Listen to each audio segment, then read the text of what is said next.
Hi, I'm Rose. I'm a senior account specialist at a PR agency. I've been in the industry over 16 years. My focus is technology. My name is Danilo. I work for an energy company. Basically, I can be described as a digital strategist. I'm first generation American. My parents came here a couple of years before I was born and basically started from scratch. They came to this country to preserve our heritage. Where are your parents from, if you don't mind? They came here from Egypt. They were forced. Being Jewish, I guess, was not something that was acceptable. My parents came here, started a business, and just always worked hard. That's probably where I learned my work ethic. It's do the best you can, don't give up. I had a similar experience to your parents. Like, I am a first-generation immigrant. I was born and raised in Ecuador. I came here when I was about 10. My parents weren't well off. They worked 2-3 jobs just to pay for our small apartment. That kind of shaped the person that I am today, and the work ethic that I have. So it was kind of nice that I was one of the first people in my family to graduate from college, thanks to their hard work.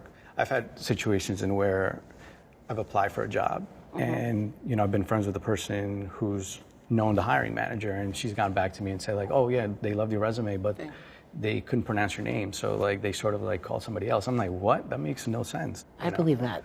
I recall several interviews where the conversation was flowing. I was talking about my experience and successes, and then it always seems to work in somehow, your family. Oh, do you have kids? And you do, and I try to kind of steer away from that because you will get the question. And obviously my answer is if I'm hired to do the job, I'm going to do what I have to do. Yeah, it's almost like a double standard though. Like as a parent, I would feel the same pain as a dad leaving my kids and my family behind if I had to travel. I don't think you would get that question, would you?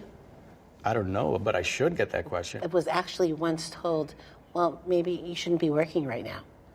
Well, I don't think that's someone's place to say. I always did want to work. I never wanted to stay home. But then again, it's also not an option not to work. My wife has told me, my wife is pregnant, and all her coworkers continually ask her, are you going to come back to work? I guess because a lot of people want to, if they can, stay home for those first year or two of the child's life. After my second son, I did take some time off, which I think hurt my career.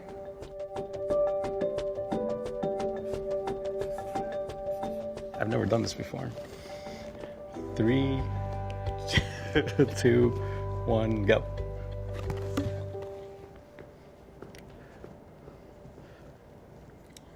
It's a big difference, right? Yeah. I respect you to make more than me. Yeah. I mean, years ago I did make more than this, but again, because I took those couple of years off and only worked part-time, it's almost like you have to start over. Does this make you feel any different about yourself?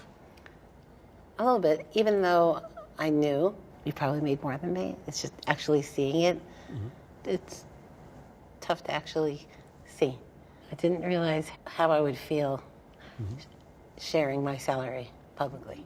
Well, because it's taboo, happy. Right? Like, you're not supposed to. Yes, you're not supposed to, but also I feel like it's a reflection of me, but it's not. It's not. I love my job, and I know I'm really good at it. I feel the same way. Like, I feel the more you make, the better you are at your job, and it sometimes isn't true. Why did you agree to participate in this interview? I agreed to do this interview because I was kind of curious to find out if they agree with me in that maybe there's a minority thing there. Are minorities making less than white American counterparts in the same level with same education, same career path?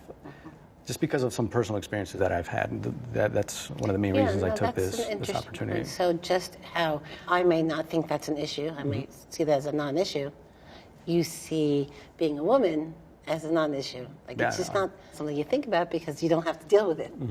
Yeah.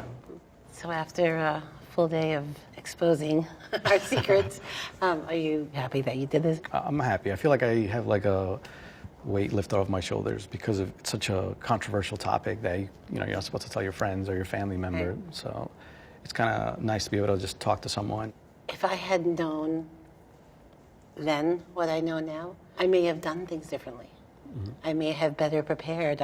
May have set myself up better. So hindsight's 20/20. But if you have that opportunity to learn it's a good thing, and hopefully this will help other women and change things. Yeah.